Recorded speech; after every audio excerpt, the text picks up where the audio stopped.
Sims has got the Niners. Sims has got the Titans. Sims has got the Cowboys. So there we go. You refer to yourself in the third person? Yeah, that's cool. It's a cool thing to do right now. That's what I just did. Yeah, Bo knows Bo. Sims knows Sims. George is getting upset.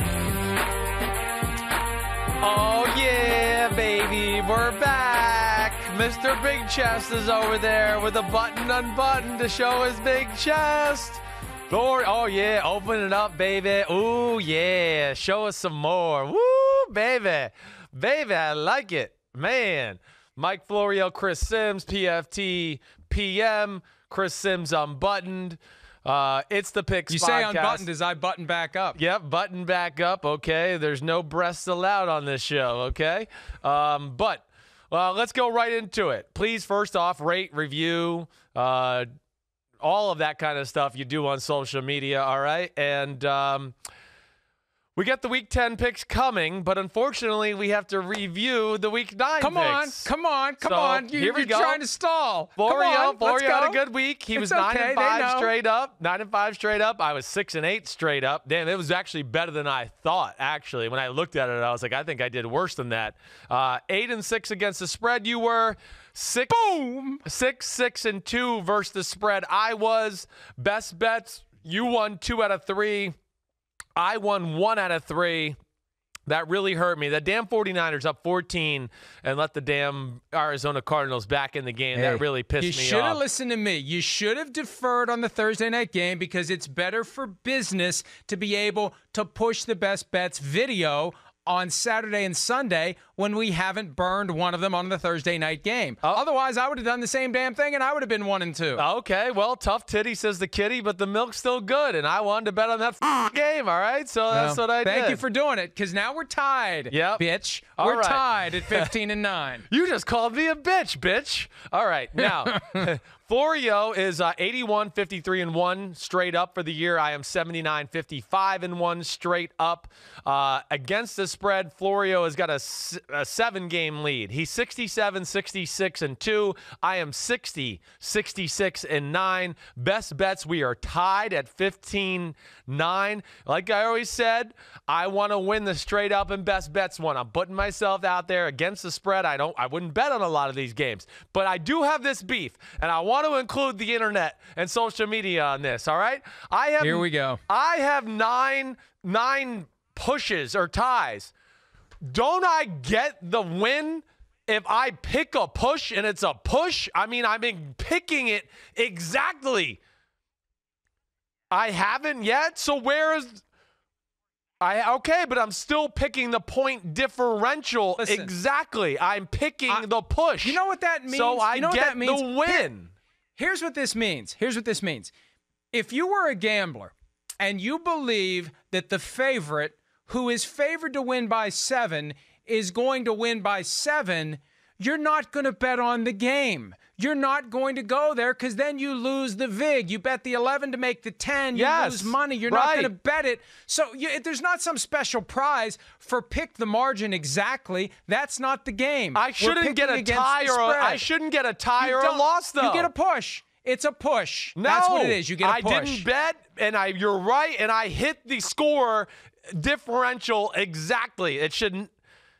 I know the differential I did. If I'm getting the push, I hit it exactly. The difference, yes. I don't know how the gambling industry. Right. I don't know much about this. Yeah. I'm not aware of a bet where you can go in and the home team is favored by 7, and you can bet the home team to win by 7, and if they win by 7, you win. Maybe there is some way to do that, but that's not what we're doing. We're picking the game straight up. We're picking them against the spread, and if you choose to pick, if you're basically going to punt, because that's what you're doing, you're punting. If you're going to pick the favorite to win by 7, and they win by 7, okay, it's a push. That's what it is. If they win by 7, it's a push. It's a push. Well, let's put it that. It still should go in the win column for me. That's all I'm saying. No, it should go in the win. I picked the differential and score exactly. Pick a side. You know what the spread is, right?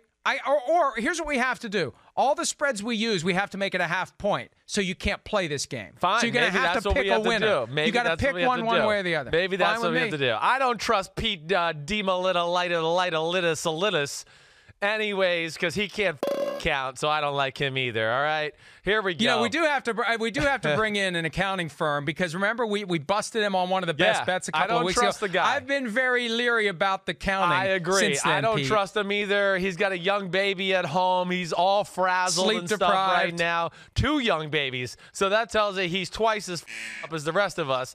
All right, so there's issues there. All right, let's get to it.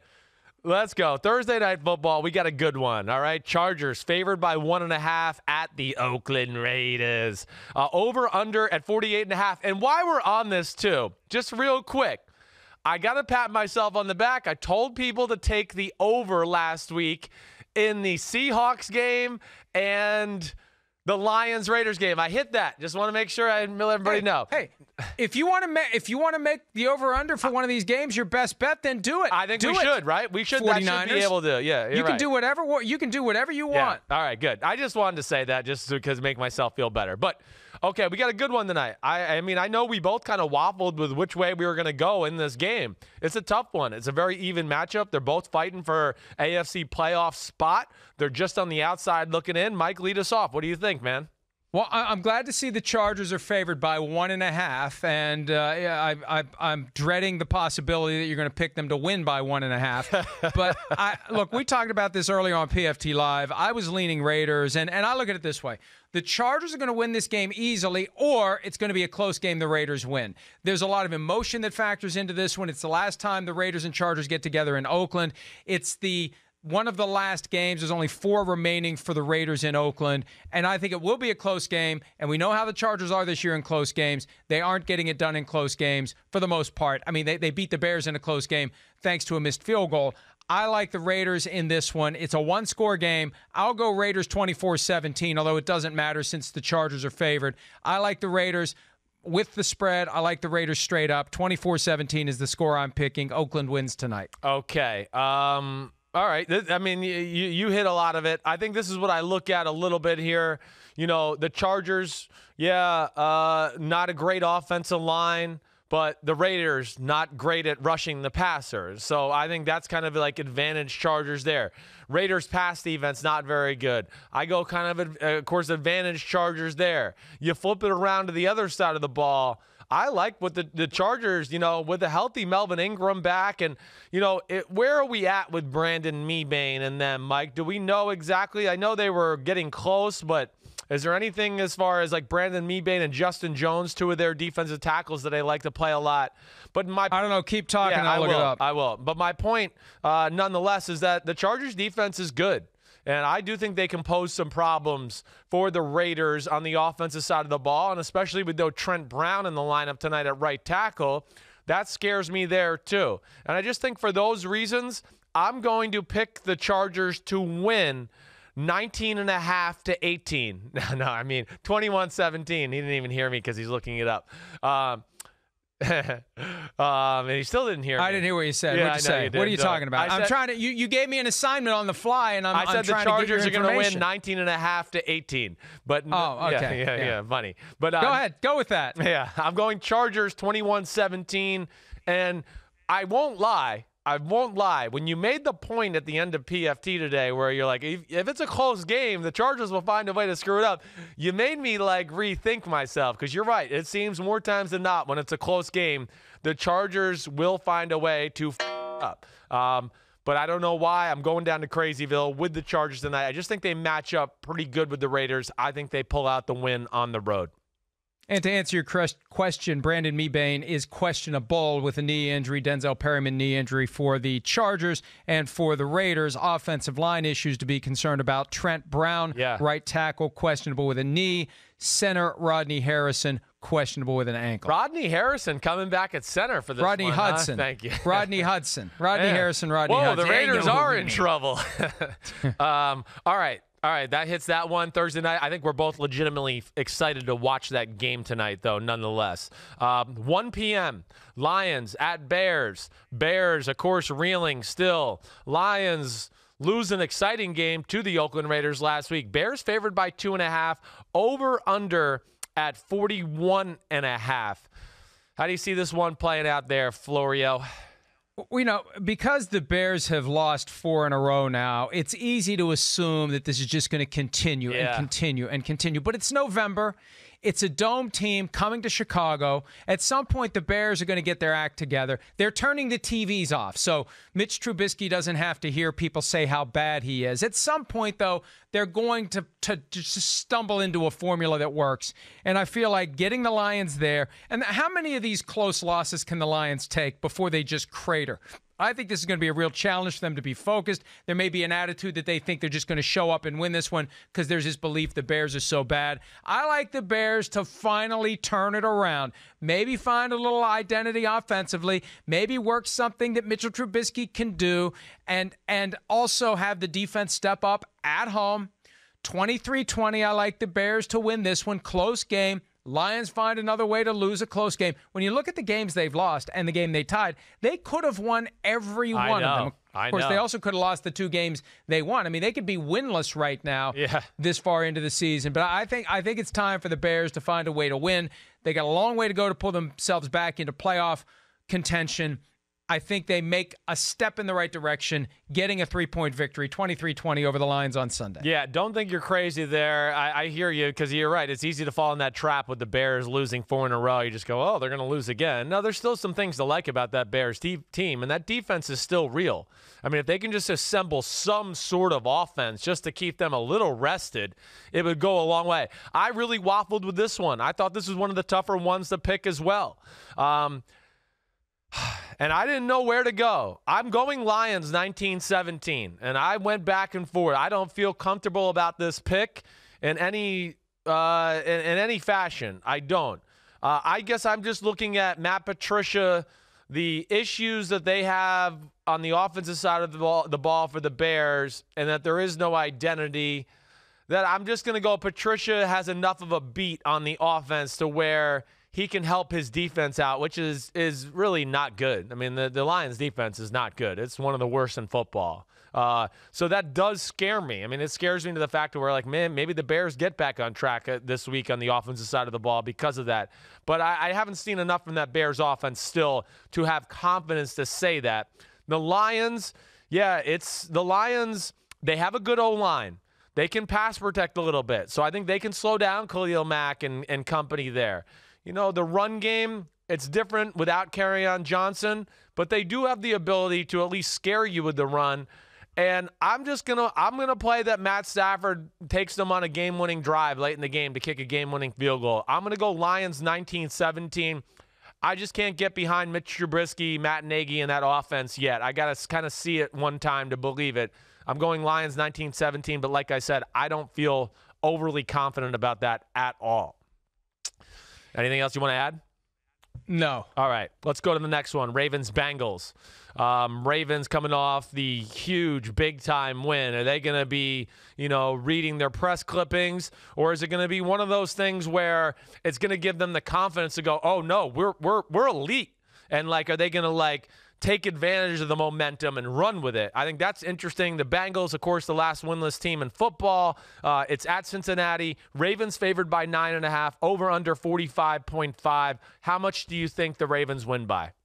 Yeah, here's the thing. I really do believe there's a way that this falls, that the Bengals surprise the Ravens, because the Ravens now, after beating Seattle by 14 and beating the Patriots by 17, the Ravens may start to believe they're better than they are. And the Bengals have had 2 weeks to get ready for this game. Nobody knows what Ryan Finley is going to do. A.J. Green, who knows if he's going to play or not. On Wednesday, Coach Zach Taylor said he's going to play, and then he didn't practice. So now A.J. Green is back to being day-to-day. I think the smarter play is that the Ravens win. And if they win, I think it's going to be big. This is another one of those games where I just feel like NFL bettors aren't comfortable with big point spreads. They aren't comfortable with giving large margins. And I almost feel like there's this conspiracy theory among gamblers that the higher the point spread, it's a trap, right? Yeah. They want you to think that there's this huge almost margin. the opposite. And so you take the underdog because it's a trap to give that many points. No, it's not. And I tell you what, most of my best bets that have hit this year have come from you ride the big wave, point spreads, right? Where it's not big enough. Right. It needs to be a bigger point spread, and Yeah. I feel that way about this game. Even though I envision a possibility for the Bengals to upset the Ravens, I think if the Ravens win, they're going to win by at least 10, if not 14. I got 31-17. Ravens get it done. And I think the Ravens also, this is their opportunity on a second pass through the schedule against the Bengals to right the wrong when they only won by 6 points at home. Yeah. And I think that's the fact that it was a close game the last time around is all the ammunition that John Harbaugh needs to get the attention of his players and to get them to go in there and prove that they are much more than 6 points better than the Cincinnati Bengals. Yeah, I hear you there, too. The Bengals are not afraid of the Ravens that way. I do think I look at more like the last week's win against the Patriots is going to catapult the Ravens into a little bit more of like, oh, we might have something special here, and I'm going to play that angle. Added to the other aspect, like you said, the A.J. Green thing. I mean, even if he plays, he's not going to be the A.J. Green we expect and know. The other thing is, man, if you're a rookie quarterback, the Ravens are one of the teams I would not want to make my first start against. And that's going to be tough. Ryan Finley starting instead of Andy Dalton. He's going to see defenses and players on the field that he's never seen before in his life. He's going to walk in the line of scrimmage and go, whoa, these Baltimore Ravens are big. Holy crap. And he's going to go, whoa, what the hell coverage is this? I mean, if they can confuse Tom Brady a little bit, they certainly are going to be able to confuse Ryan Finley. I think the Ravens are going to win this one. I'm similar to you. 28-17, I almost picked it to be like a 34-17 type of game, but I guess just recent history and the Bengals always keeping it close against the Ravens kind of scared me out of that. But I do think the Ravens dominate this football game and win it nonetheless. Let me add one more thing. Yeah, go ahead. There is an urgency here to have these guys focused because after this game comes the Texans, at the Rams, the 49ers, and at the Bills for the Baltimore Ravens. They cannot afford to stumble here. Yeah. They got to get this one. This is money in the bank, right? Because the schedule gets a lot tougher, and all the more reason. And again, I'm convinced all you got to do is go back and show his players the film of winning 23-17. Sure. And that should get the Ravens motivated to focus on this one, forget about what's coming, get this win, and then move forward. Yep, that's right. I'm with you there on all those thoughts. Bills-Browns, next one. I think this is going to be a good game. I'm actually kind of excited to watch this, even though the Browns are 2-6. I don't care. I still think this is an interesting matchup. Bills at Cleveland. Browns favored by 2.5. Over under 40.5. I had a tough one here, Mike. I thought about a lot of different things here. What'd you end up going with? Well, remember last week we both leaned with the Browns because we didn't want to roll the dice with Brandon Allen in his first start. Right. My gut was telling me the Broncos could give them fits because that was one of those games where an immature team with a head coach who isn't prepared and wasn't prepared for the job. It's the kind of game where you don't get your guys ready. You assume you're going to go win, and then you don't. This one's different. They see the Bills coming. The desperation is there. At 2-6, this is it for them. They have to win and win and win some more. And I think the Browns, even though I don't think they're going to turn it around, and I think they're probably going to lose next Thursday night against the Steelers, and that's going to be the death blow for their season, they defer it by 4 days. They get a win over the Bills. The Bills are kind of a fraudulent 6-2, and I think Bills fans would admit it. They haven't been great. They haven't been dominant. Yes, they almost beat the Patriots, but their wins have not been against quality opponents, and I could see the Browns winning this one, keeping it simple, adding Kareem Hunt to the mix, and Freddie Kitchens hasn't ruled out the possibility of putting both Kareem Hunt and Nick Chubb in the backfield at the same time, and really kicking the offense in the ass and getting the Browns to their first home win of the season. They're 0-3 in Cleveland, so I think they get it done on Sunday, even though I still don't have faith in this team over the broader course of the season. Yeah, it's an interesting matchup. It really is. This is another one I kind of waffled back and forth with. The Browns, we know, their offense is not bad. They're capable of moving the ball. I mean, those are all things we know. They're dangerous on the outside. But I still think a real lot of this Bills defense. I really do. They're really well coached. I think their front four can get after the Browns as far as in the pass protection game.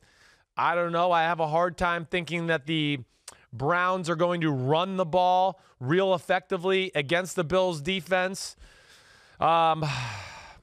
the other side of the ball, I mean, the Bills can run the ball a little bit too, and if there's a weakness to the Browns defense, it's their run defense, as we saw Philip Lindsay rip off big runs against them last week. I'm putting this one under the category of, like, I got to see it to believe it again, a little like the Bears. You know, I could totally envision the Browns kind of controlling the football game, but just up like we've seen them do. I mean, whether, it's turnovers or whatever it may be, they just find ways to screw it up. And a lot of their losses, the Seahawks, the Patriots, the Rams, the Tennessee Titans, there's just too many instances there where I look at that and just go, I can't trust them. I'm going to go with the team, even though I don't have, like, great belief yet that they're a great team either, like you said. They've beaten the teams they should beat on their schedule, and the two teams that were 50-50 games against, the Patriots and the Eagles, they lost. So that scares me. But I do think against these type of teams, they're going to find a way to win, and I'm going to go with the Bills 20-17 on the road in Cleveland. Wow. Yeah. Hey, you know what? Now that I've caught you, this is the week I separate. This is Separation Sunday, because it sounds like we've already got 3 disagreements. Yeah, so we here do. We go. We do. We do. 3 out of the first 4 games we disagree. What'd you say, Pete? My score for the game is 24-20 Cleveland Browns over Buffalo Bills. Okay. All right. So, this is going to be interesting. You're right. All right. Falcons Saints. Saints coming off the bye. Oh, no, I'm wrong. Sorry, I'm a game ahead here. No, I'm right. Falcons at Saints. Sorry about that. I'm reading too many things here. Are you right or are you wrong? I'm right and I'm right. I'm right and I'm right. Falcons at the Saints. Saints favored. I don't want you to exclude any games. No, I'm not. I'm not going to disclude any games. Falcons at Saints. Saints favored by 13 coming off the bye week. Over under 51. Falcons trying to salvage something here. Dan Quinn coaching for his job. I don't even know. He might have already lost his job. They might just be letting him finish out the season. How much do you think the Saints win this one by? Well, remember when I said a few minutes ago in the context of the Ravens-Bengals game that sometimes or usually these lines aren't big enough? I think this line's big enough, and this line scares me because I could see in a rivalry game where the Falcons have 2 weeks to get ready and the desperation meter is all the way at 10+, I could see the Falcons giving the Saints, who've had 2 weeks to get a little fat, a little happy, a little satisfied, I could see them catching the Saints flat-footed and keeping it close. I still think the Saints win, and I'm going to go 34-17, so I'm also going to pick the cover, but I don't feel nearly as strongly about it as I do these other games where the point spread is a little bit higher than it ordinarily would be. I think 13 is too much for this one. And I think this is one of those where we assume the Falcons suck, we assume the Saints are great, but do not discount the power of a rivalry where there is true dislike between the players and the organizations. I think the Falcons, for one day, are going to find a way. The Falcons have 2 relevant games left, this Sunday and then Thanksgiving night against the Saints. That's it. Yeah. And I think they're going to find a way to be better than we expect them to be, better than they've been, and keep it close. And I'm still picking 34-17. So maybe I need to revise my score. Maybe I need to pick the Falcons to cover. It's a big needle to thread. You know what? I'm going to do that. Let me do that. It's 13.5. Let me go 30-17 Saints over the Falcons. So I'll take the Falcons to cover, but the Saints to win straight up. Yeah. No, wait a minute. The spread's 13. Can we call it 13.5? Nope. We can't. agree? Nope. Chris?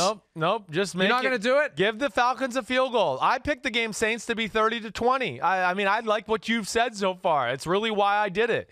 You're right. Saints. I'll go 31-20 Saints. Okay, 31-20 Saints. Because I can't do the same thing as you. Yep. I don't want you on my score. I don't want the hex, okay? But, yes, I think a lot of the things you said were real to me too. Yeah, the Falcons in total desperation mode, the Saints, fat cats, they were one of the best teams in football, all of that. Also, the Saints aren't like, they're really good offensively, don't get me wrong here, but they're not the kind of offense that just comes out and just like, whoa, bing, bang, boom, whoa. It's like we're at the start of the second quarter and they got 24 points. No, they kind of play a style of football where, hey, it was 10-6 in the third quarter against the Cardinals. Ultimately they won 31-9. They kind of wear you down, just like they did in the Bears game. They play through their defense and their run game.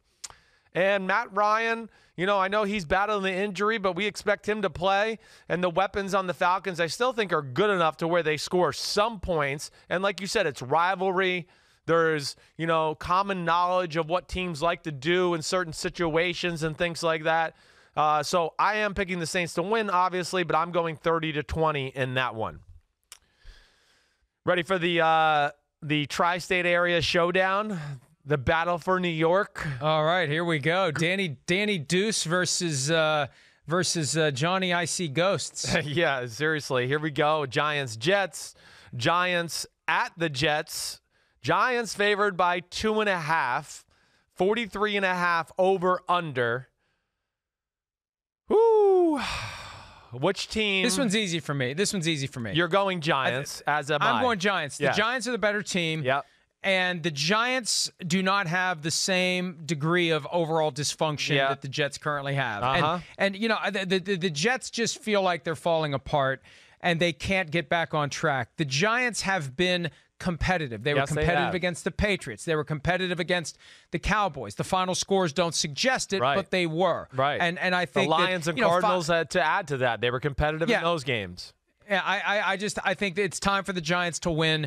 And I don't know that they're going to go on a run, but this is one that they should win. This is one that I think they will win, and they're going to stick it in the Jets' faces that for now they've got the better of the two young quarterbacks. That Daniel Jones is going to show more promise and has shown more promise this year than what we've seen from Sam Darnold. Yeah, I have really a lot of the same thoughts there. I have more faith in the Giants' offense at this point. The Jets do have the ability on the defensive side of the ball to slow down the running attack, but Daniel Jones has been really impressive. And Pat Shurmur has enough creativity in their offense to where I think they could back the Jets defense off a little bit and get some holes for a Saquon Barkley to where they're a balanced team that way. The Jets offense, I don't know what they are. I really don't. And the Giants defense, it hasn't been horrible lately. It has not been as bad as it was early on in the year. So I'm with you. I just think they're a little less dysfunctional. I wouldn't bet on this game as far as like who wins or covering the spread.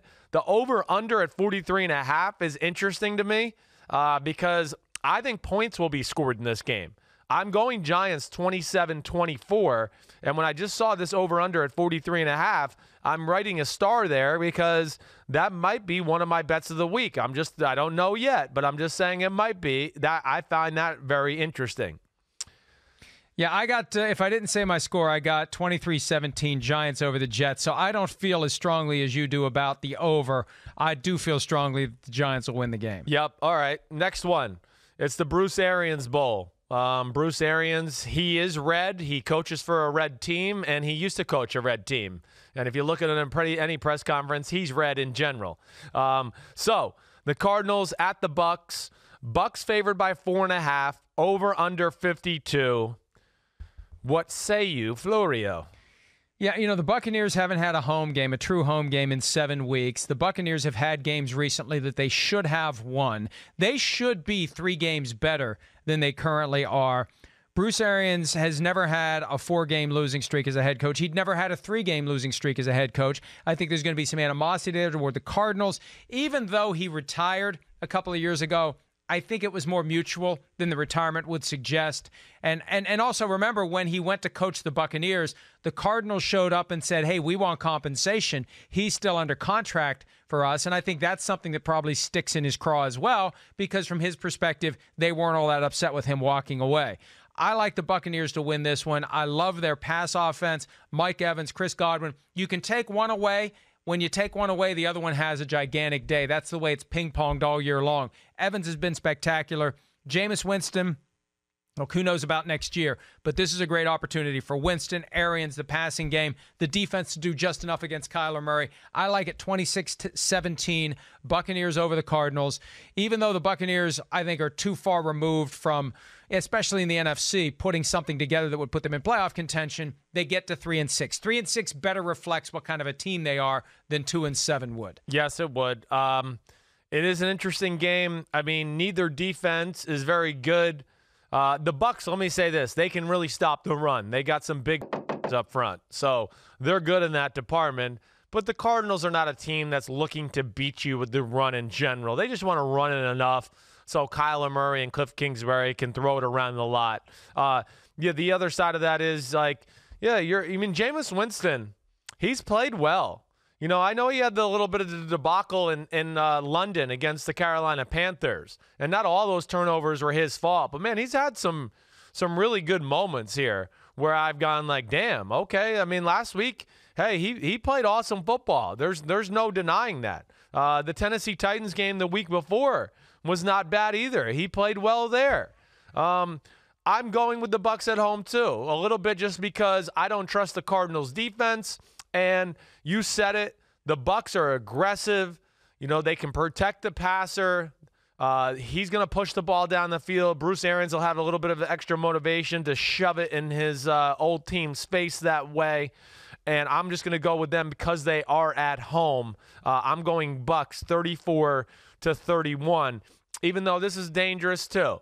I really went that way because of the Bruce Arians factor, and I thought, man, Kyler Murray against Shaquille Barrett and JPP and all that, I don't know if he's going to be able to run around a whole lot and make plays either in the passing game, and that's why I just give the Bucs the semi-advantage there. What was your score in your game? What did you have there? 26-17. So I have the Bucs straight up and covering. You have the Bucs straight up, but the Cardinals covering the spread like they did last Thursday night when they disrupted your best bet of the week. Yes, they did. Thank you for bringing that up. Okay, now, Chiefs at Titans. Mahomes is back. My homie, my homie, my homie. Whenever he's on, we watch. They're favored by 4.5. They're at Tennessee. Over under 48.5. The Tennessee Titans are not going to have Malcolm Butler, who broke his wrist. That does hurt them in this matchup. I just want to say that out there. But what do you see, Mike? How do you see this one unfolding?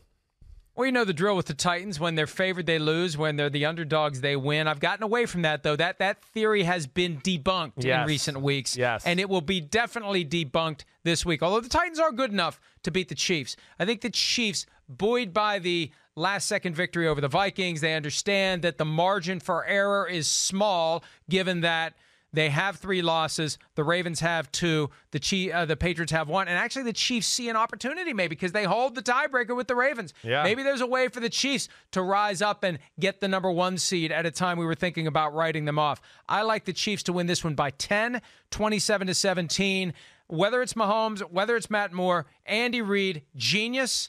And, I'd like to see him get a Super Bowl championship at some point during his career. I think he deserves it. He's been a great coach for the last 20 years, an underrated quarterback whisperer, the original quarterback whisperer. Everybody else wants to call himself quarterback whisperer. Andy Reid is the one, and he still does it as well as anyone. He can take any quarterback out there and get the absolute most out of him and make him look like a great player. He probably could have even done it with you, Chris. Thank you very much, you asshole. Okay. That's a compliment. Yes. No, I would have loved to Andy play. Reid. I would have loved to play for Andy Reid. He is you're right. The ultimate quarterbacks type of head coach.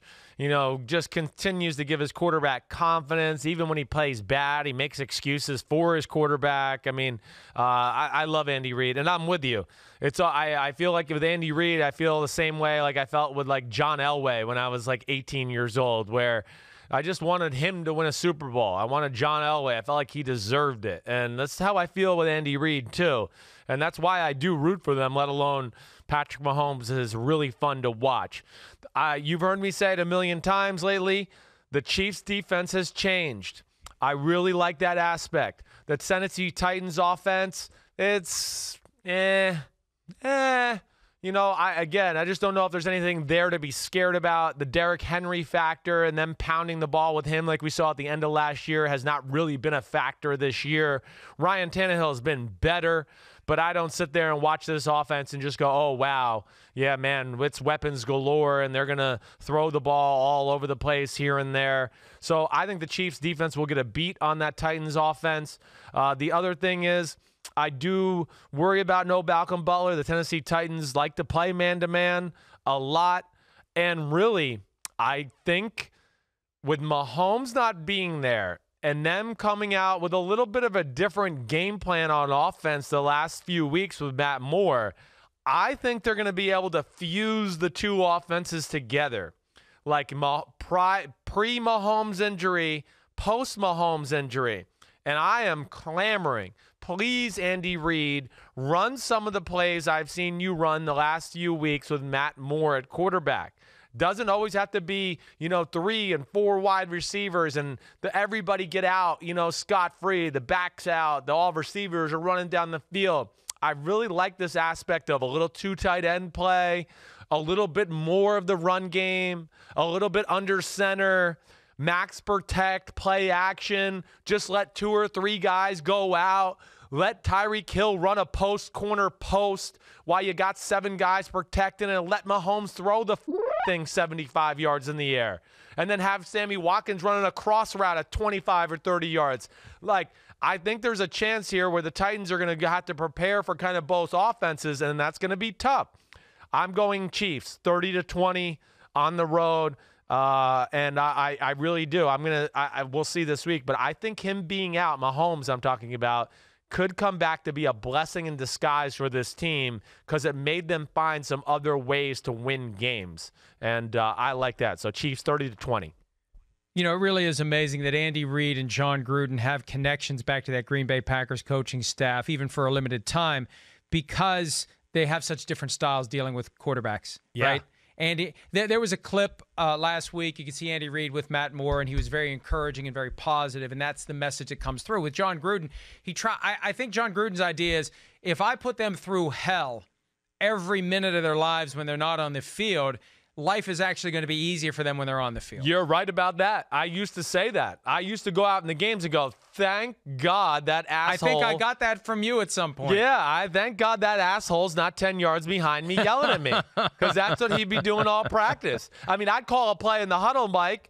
I might call, West right slot, 72 Z bingo, you split, and he'd be going, hurry up, 10, 9, 8, 7, and he'd do all that shit. I just would be like, oh my gosh, would you shut up? I'm hurrying. Don't worry. I don't need you to yell at, So I was like, when I got in the field, I was like, oh gosh, this is great. Thank you. Napoleon is not behind me yelling at me. It's so much better.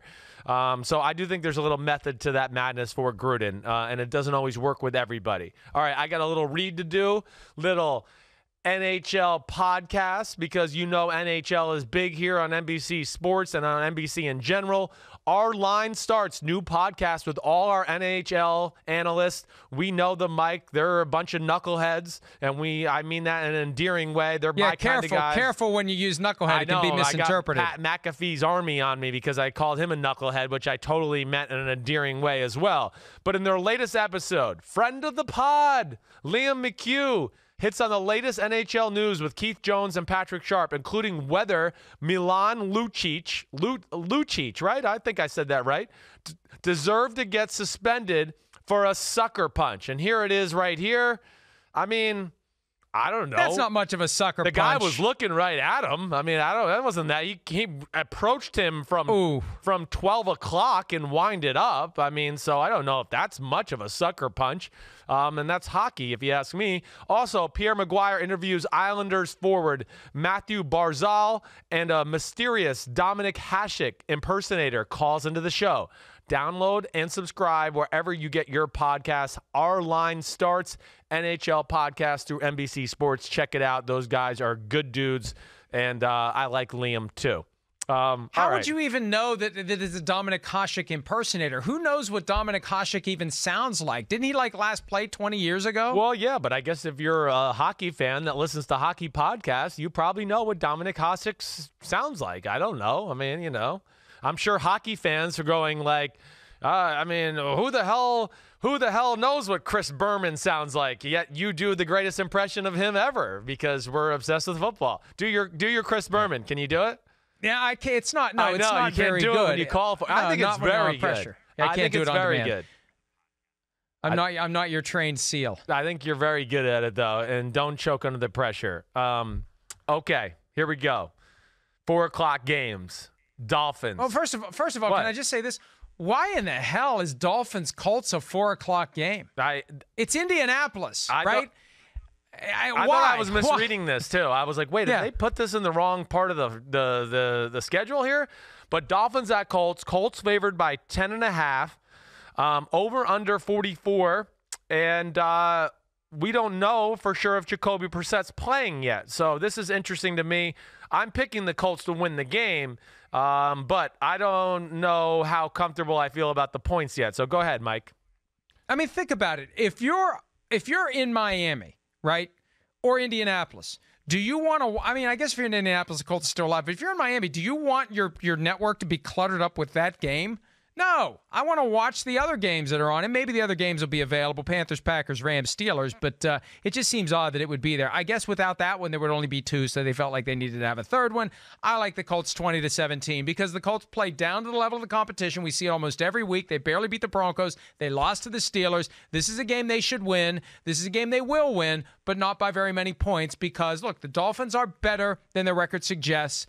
They have some confidence. They've got some momentum after beating the Jets, and it could be Brian Hoyer, even if it's Jacoby Brissett. I think that the Dolphins are good enough to keep it close, and I think the Colts are bad enough to keep it close. I mean, I agree with you in a lot of ways there. I do think the Colts win the game. I think the Colts' run game will be the biggest difference against the Miami Dolphins, but the Dolphins had played better football. Ryan Fitzpatrick's been doing some good things. I still look at Brian Flores and what they do on defense. And other than that stupid all-out blitz against the Pittsburgh Steelers in the end of the first half, they're pretty well coached and do a lot of good things. I think Chad O'Shea, the offensive coordinator, has kind of found his rhythm as a play caller to a degree to where, I think they're a pain in the ass for the Colts for a little while and hang around. But ultimately, they're just not as good as the Colts. They're not. They don't have as many playmakers. They're not as good as up front on either side of the ball. And I'm going Colts 27-17 for kind of like a walk in the park type of win where it's not that impressive, but they clearly win the game. Whether it's Hoyer or Brissett, I think my score will be somewhere around there. I think the game changes a little bit at Hoyer, where maybe they rely on the run game a little bit more to win it. If Brissett's in there, they try to rely on the pass just a little bit more. But either way, I see the Colts winning, and, oddly enough, they're not going to be covering in my one. So 27-17. Anything else you want to add about that doozy? Yeah, I don't have the Colts covering either. I think that I think that it's a trap. 10.5 is definitely a trap. I can't imagine them winning by more than a touchdown. That's not the way they roll, especially without T.Y. Hilton, possibly without Jacoby Brissett. They win, but it's going to be close. Yeah, that's it. All right. Now, one of the best games of the day, Panthers-Packers. Panthers going to Lambeau Field, the frozen tundra. Packers favored by 5.5 off of the... Literally frozen on November 6th. So much for global warming. You know it's real. Don't start that shit, all right? I mean, we know. Literally, we know. It's not even a debate anymore, okay? 11,000 scientists have said so. I need 12,000 before I'm going to believe it. Okay, right. I know. I mean, for anybody that says global warming's a hoax at this point, it'd be like you and I having Bill Belichick coming in here and being like, I don't really believe you with your football knowledge. You might be a hoax. I mean, that's how, one-sided the argument and evidence shows. But anyways, Panthers at Packers. Packers at home, 5.5. They looked like shit last week. The Panthers played really well after their shitty performance against the 49ers 2 weeks ago. They win a game against the Tennessee Titans. Over-under at 46.5. What do you think, Mike? You're really swearing a lot today. I am. I just feel like I'm on a roll. I'm going out with a bang. Poor Kristen has to be the one to bleep all of these. Yeah, well, she's used to it by now. I'm sorry, Kristen. I do feel bad for her, but not bad enough to stop me from swearing. All right, I like the Packers in this one. I think that the worst thing that could have happened to the Panthers last week was the Chargers kicking the shit out of the Packers. Right. Because the Packers are going to be ready now. And I think anybody who walks into Lambeau Field this weekend, frozen or unfrozen tundra, is going to lose. I've got Packers 28-14 in this one. They're going to rediscover the magic offensively that they had going all year long. Even if Davante Adams can't play again, he said he's still not there yet. Look, if there's any doubt, just don't play him. You don't need him. The offense is fine without him. And I think Aaron Rodgers, the offensive line led by David Bakhtiari, will be in position. It's a Bakhtiari. Is he related to you, Michael Florio? Is this a cousin? Who is it? to fend off the Panthers defense, and I like the Packers 28-14. Okay. I like the Packers too. I think it's going to be higher scoring, though. I don't love either one of these defenses. I worry about the Packers defense in this game a little bit. The Packers defense, this Panthers offense, they have two things going for them. I mean, we know they can run the ball with Christian McCaffrey. And then Norv Turner, he's very creative in the things he does on a week-to-week basis. And, you've heard me say the Packers like to play man-to-man, maybe a little too much. DJ Moore and Curtis Samuel are a handful in the pass game. I mean, they're explosive, and they can beat just about anybody in football if you give them too many one-on-one opportunities. So that scares me a little bit for the Packers. But on the flip side of that, with the Panthers, the Panthers have shown that you can run the ball on them. And that's scary when you play the Packers because the Packers, again, okay, a little success running the ball. And then we know, Aaron Rodgers will tear you up off of that. I don't know what they did last week. Their offensive game plan by Green Bay last week was very uninspiring. They kind of got away from what got them to 7-1. And I don't know what it was exactly. Kind of played right into the hands of the Chargers. But I do think they get back on track. I'm going high scoring on this, Mike. I think that I'm going to pick the Packers 30-28 in this one. I think this is a close game. I think it's very exciting. But ultimately, I do think Aaron Rodgers at home will be too much for the Panthers to overcome. Yet again, picking the favorite to win straight up, but picking the underdog to cover. Gutsy move. And I disagree, but we'll see. And you got a couple over-unders you could choose from as your best bets You're this right. week since As you're not I'm doing very here, well picking teams. Yeah. Maybe you go over-under instead. Well, yes, I know. We'll see. I mean, I know. I'm writing some of these down because of course, I'm just seeing some of these over-under lines as we go, and I'm going, whoa, okay, they might be part of my best bets. All right, now Rams Steelers, another awesome game. I'm pumped to watch this one. Rams off the bye week, 3.5-point favorites at the Pittsburgh Steelers, over under 43.5. Steelers fighting for their life, really have turned the corner, been playing better football. Rams have become like the forgotten team in the NFL, which is crazy to me. But I still think, I say watch out for the Rams here down the stretch. How do you think this one goes, Mike? Well, I'll tell you what. I liked the Steelers last week against the Colts at home, and they probably shouldn't have won the game, but there's just something about the Steelers at home and what they have going now. Mike Tomlin called it the stench of September. That's now gone from 0-3 to 4-1. They're now 4-4. The weather is favorable for the Rams. No rain, high of 51 on Sunday. We have to factor that in with Jared Goff because you get him out in the cold and he turtles a little bit. Yes, he does. But and who knows? It may be in the 40s at game time. I haven't seen anything about the wind here, but I just like the Steelers. I don't need to use the weather as my shield for this pick. I like the Steelers in this one, even though they are 3.5-point underdogs. The Steelers have something special going on, even with Mason Rudolph at quarterback. James Conner practiced yesterday on a limited basis with that shoulder injury, but even without him, it's the black and the gold, and they will find a way. And I feel like they are in that special zone that teams get in sometimes where they just find a way. And I see it lasting at least through the second Browns game, week 13. And what a stretch that's coming up for the Steelers. They've got the Rams, then they've got the Browns twice in 3 weeks, and I think they're going to pull it off. They're going to continue to pull a rabbit out of the hat or their ass or somewhere in between. I like the Steelers to win this one by a score of 24-20. Wow! Whoa, Cowboy! Whoa, Cowboy! I'm shocked. I just don't have faith in the Steelers' offense yet. I think that's where it really comes down to me. I think the Rams' toughness as a team is always underrated because we look at them from L.A. and it's McVay and he's handsome, and it's Jared Goff and he's kind of country clubbish, okay? But they are a gritty team. They are battle-tested. And I just think the Rams are probably feeling the fact that nobody is giving them a chance or talking about them. I think they're the type of team that will play with an edge, play with a chip. 2 weeks to prepare for a Steelers offense that's nothing special. I just can't sit here and think that the Steelers are going to run the ball all that successfully against the Rams in that front. You know, it is a good front. You don't have to worry about anything special in the pass game from the Steelers. You know, it's a dink and dunk offense. It really is. They want to throw it 4 and 5 yards at a time with Mason Rudolph. And then when you get so absurdly aggressive, they'll take maybe a shot or two here and there. So I look at that. And then the Rams offense, I'm a little worried, I'll say this, about their interior part of their offensive line. Yeah, I probably say this every week about them, but it really holds true against the Steelers, who have a really good front seven.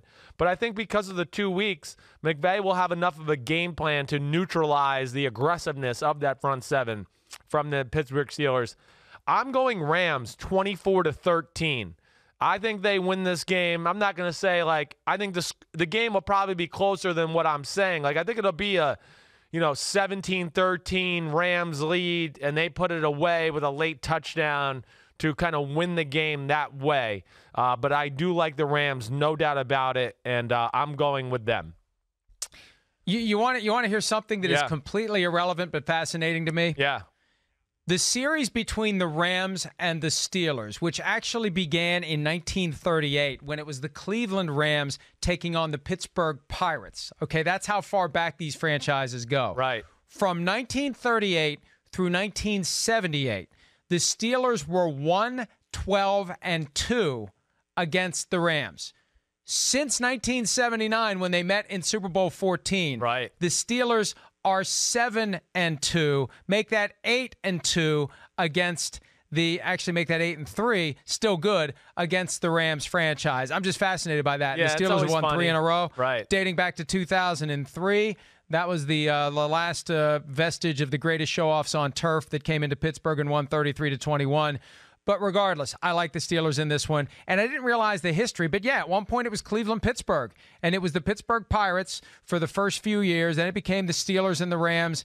And the Rams were still in Cleveland. And the Rams obviously moved by the mid-40s to L.A., and then they moved to St. Louis, and then they're back in L.A. But I just think this is a neat game. And I like that it's at 4:25 p.m. Eastern. I do, too. And that's the other thing, too. Hey, it's later in the day. Whatever the high is, it's going to be cooling off. It definitely is. I was going to say that. I'm getting back to the country club golf mindset here, that it may get a little on, and it may be 48 in Pittsburgh at the airport, but it'll be 43 at the Three Rivers, and the wind will be whipping. Right.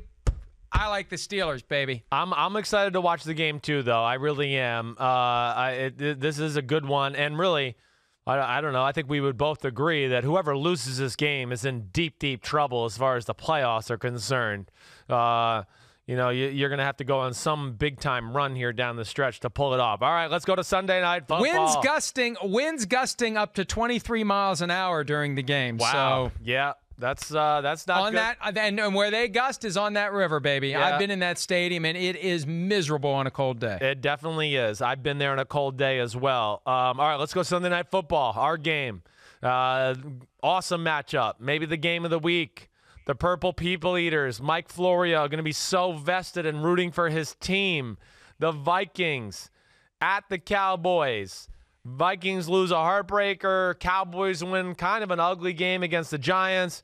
Cowboys favored by 3, over and under 48. What is Mike Florio going to do with his favorite team and his Kirk Cousins tattoo? As I told Paul Allen of KFAN and the voice of the Vikings on Tuesday,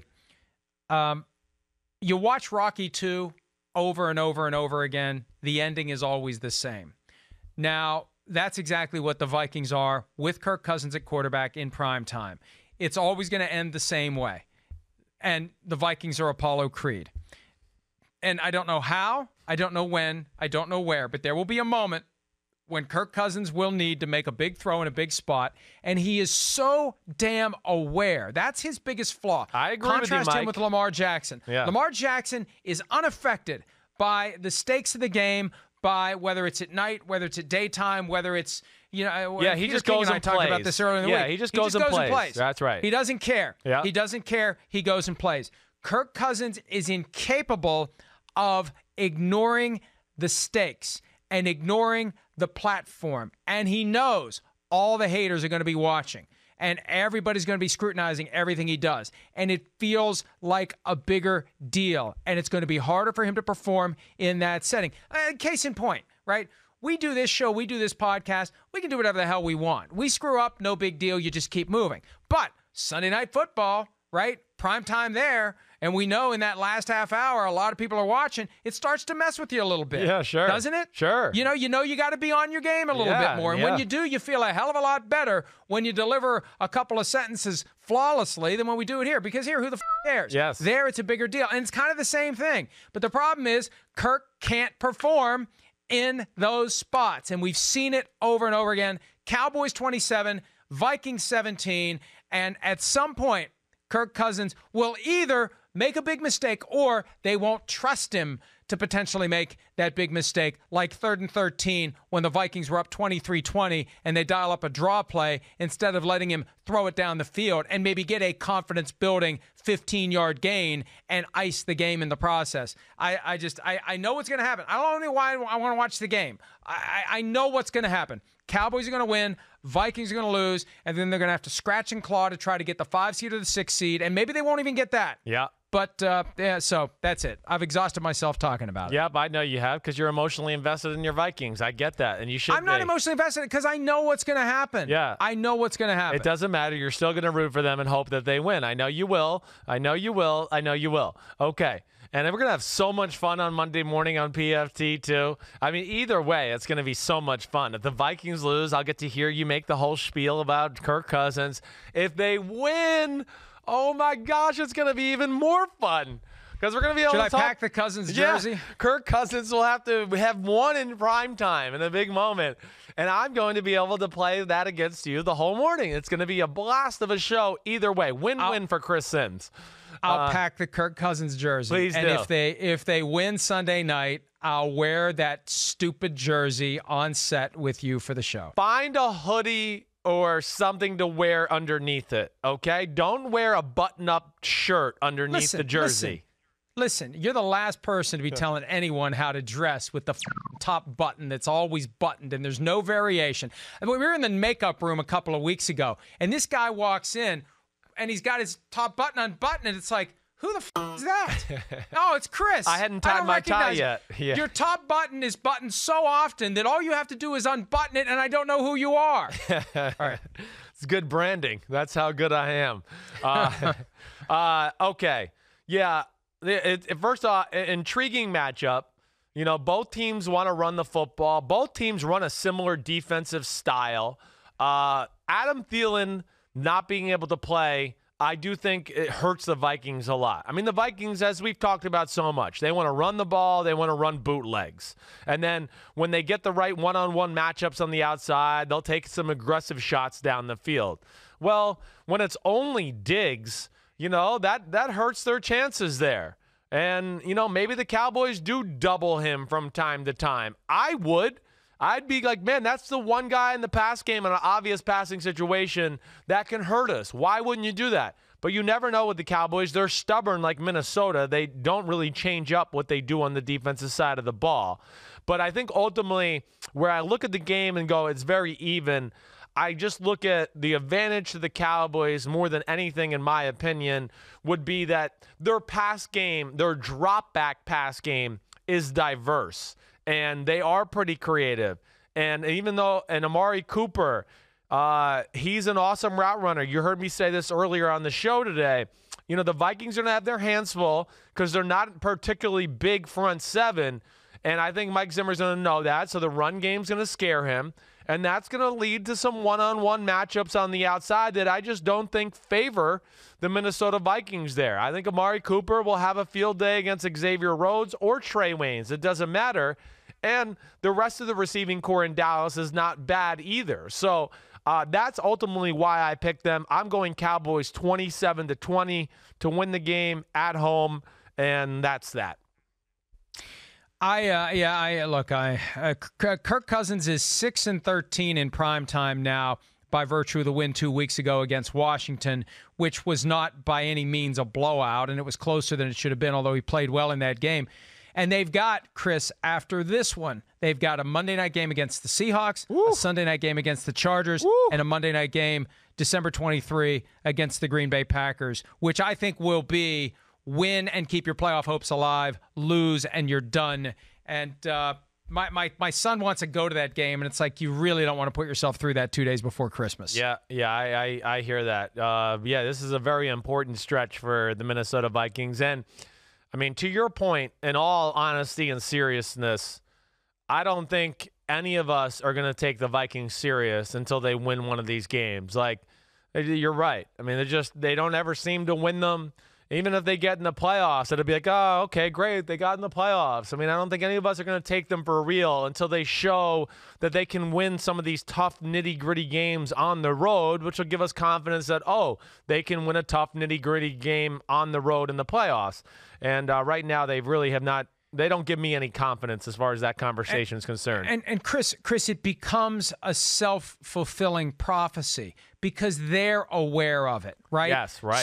So it makes it harder to get that first one. It's the analogy I use from time to time of the little brother beating the big brother in ping pong. Until you beat the big brother once, it gets harder and harder to do it because that history of getting your ass kicked continues to creep back into your brain. Yep. And I said this on Paul Allen's show, and I'm serious about it. Kirk Cousins needs to go find himself a sports psychologist who can talk him through not being so freaked out in those moments when it's a primetime game and it's an opportunity and you're too conscious of that instead of just focusing on what it is that you need to do, like you do when it's the Eagles or the Giants or the Lions or Washington. You got to deliver it the same way when it's the Chiefs. And look, because everybody else in the division lost last week, everything is still there for the Vikings. Yeah. This is still an opportunity, but I know how the movie ends. We'll split screen. Vikings, Cowboys, Rocky 2.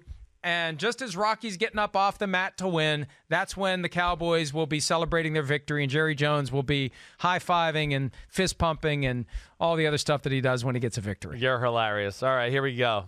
Another awesome matchup here. Awesome matchup. Seahawks at 49ers. 49ers, all right, favored by 6 at home, over and under 47. They played on Thursday night, of course, have a little extra time. Seahawks came off that overtime win against the Bucs. How about this, Mike? Underdogs are 1-9 straight up on Sunday Night Football this season. Monday Night Football, sorry, I said Sunday night. Monday Night Football this season. Oakland was the only, week 1 was the only win of the year. So that's a little interesting tidbit. But either way, Seahawks, 49ers, class of the NFC there, two teams that we both look at as being dangerous. I'm excited for this one. This is the best, I think, Monday Night Football game we've had all year, and I get to watch my buddy Kyle Shanahan and the 49er attack. What do you think is going to happen? Well, I've been on Seattle all year long, and they keep bailing me out. And even though last week it took a last-minute missed field goal to keep the Seahawks from winning bastard. And not covering. You lucky and then the bastard. In overtime. That killed me. Make the freaking field goal. Jeez. That was great. It was such a weird feeling. Like, I want, we picked Seattle to win. Yeah. Both of us did, right? So, okay, make the field goal. No, don't make the field goal because there's still a chance to cover the 5.5 points. And it played out perfectly when the Seahawks got the touchdown in overtime. I think the Seahawks are going to win this game straight up. I really do. And it's time. The 49ers aren't going to run the table. They're going to lose at some point. They got some tough games coming up, and we'll hear all the bullshit on the back end about how it's a good thing that we lost. It's never a good thing to lose, but you have to find a way to make it a positive so you can move forward. I just think it's time. And the Seahawks know this team very well. And Russell Wilson, prime time, he's going to step up in a big spot. They know the stadium. They're not going to be intimidated. I think they've been anxious for this chance to show that they can compete with the 49ers. This is their first chance to play them. They play them again in Seattle later this year. I love this game. I think it's going to be a great Monday night game. Yep. And I like the Seahawks to win the game. And I like the Seahawks to win the game with one of those scores that makes us say, what about these 49ers? I think it's going to be 23-13 Seattle over San Francisco. Wow. I'm going to whoop your ass in these picks this week. I could just feel it. I'm excited.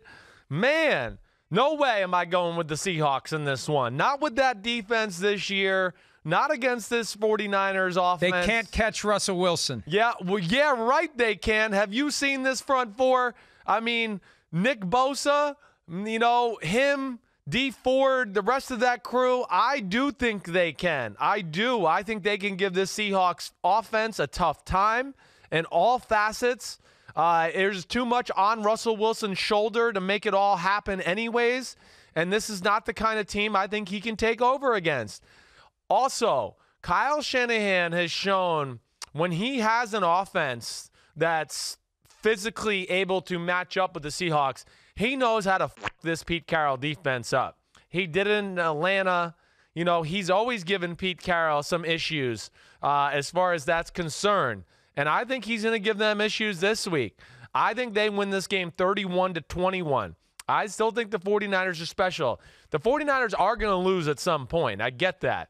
But I don't think the Seahawks are the team this year to do that. I still worry about the Seahawks defense, as we're seeing. I mean, last week, the Bucs went up and down the field. A lot of teams are going up and down the field on the Seahawks all year. And now you got to play a 49ers team where you really have to worry about stopping the run. And the Seahawks can't play pass defense.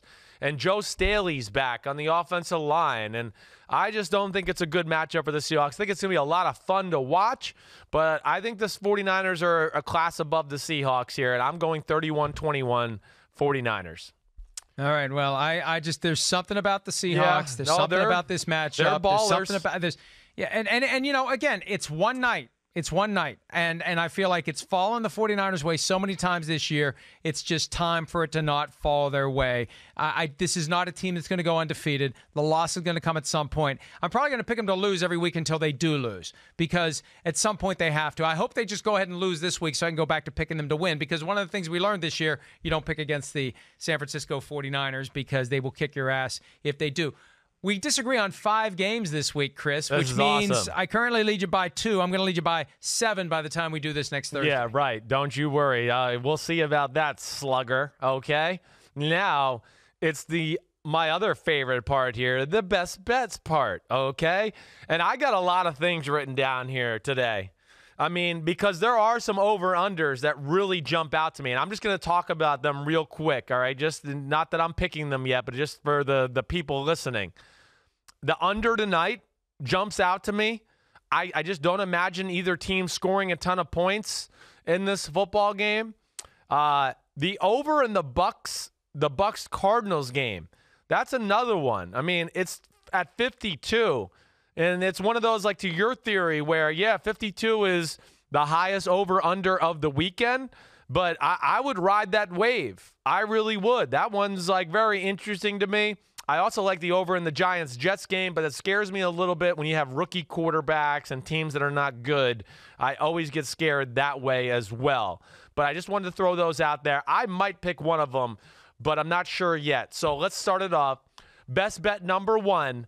For Michael James Florio.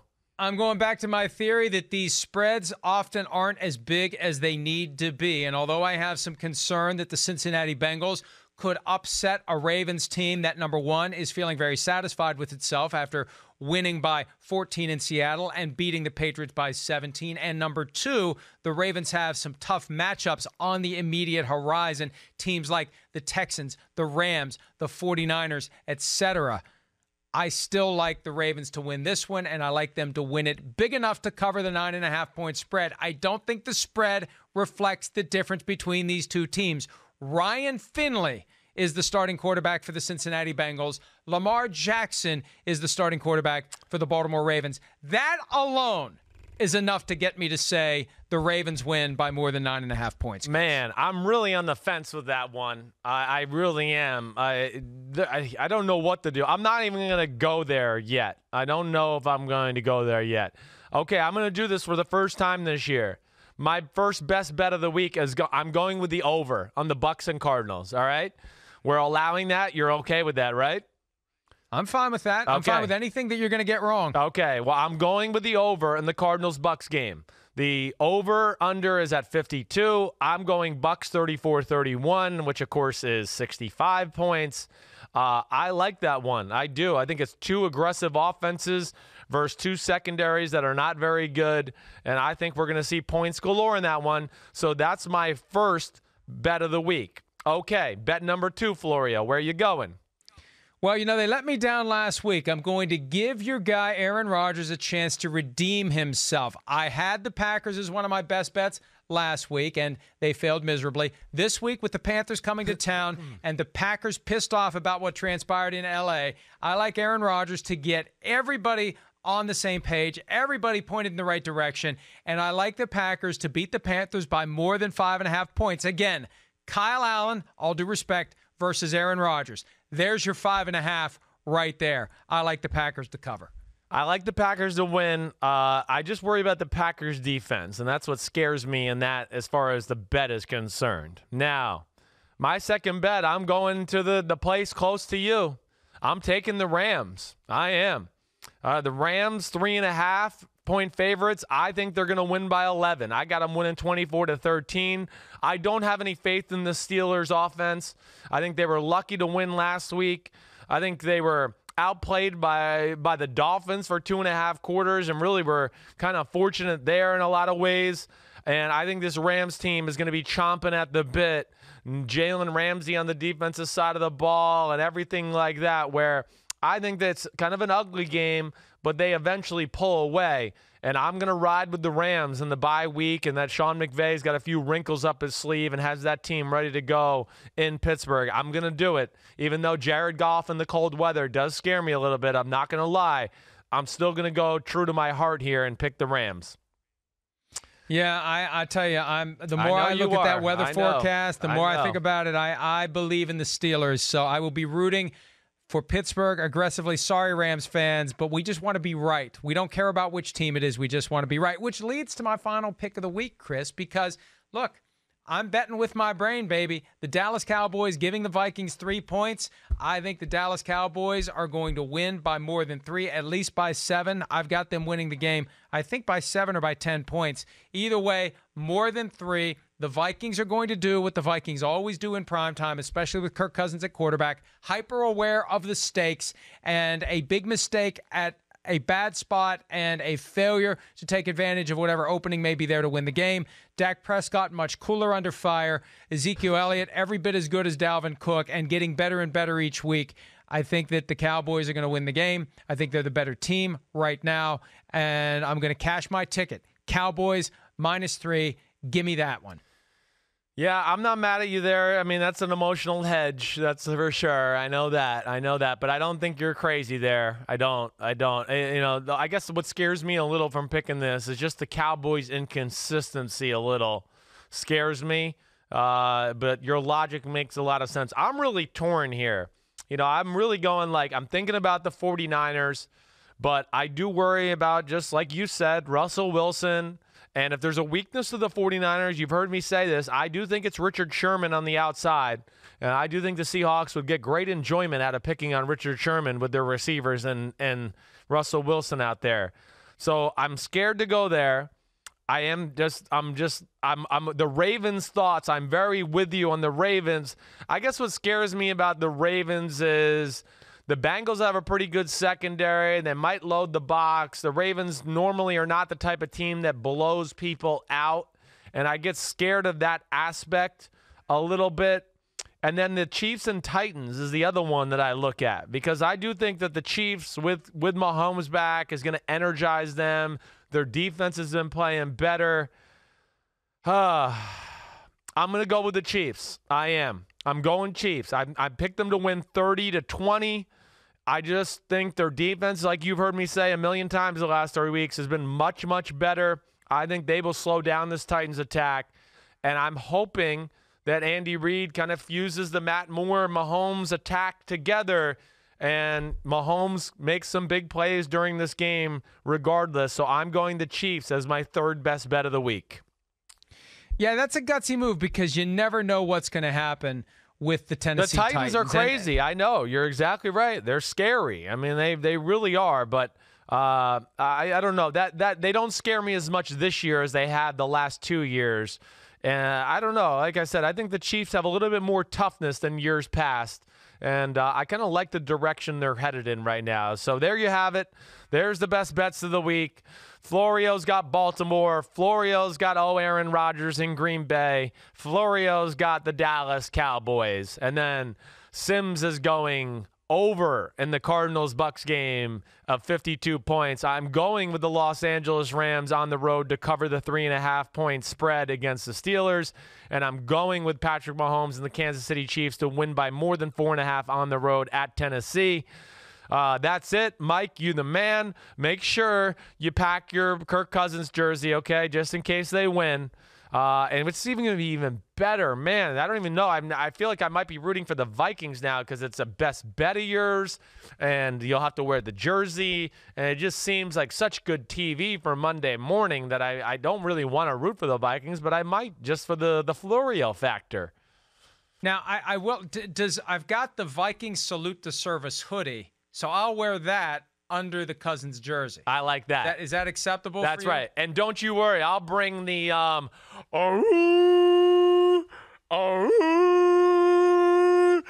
Watch out. It's moose season. Go. All right. You the man, Mike. All right, I'll see you Sunday. Subscribe, rate, review.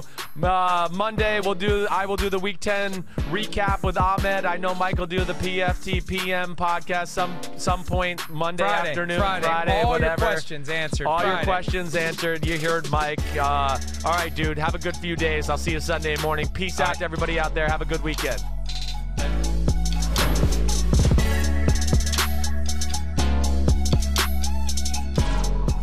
Yo, what's up? Come on, man. Subscribe on YouTube to Chris Sims Unbuttoned Podcast. I need you. Please hit the subscribe button, please.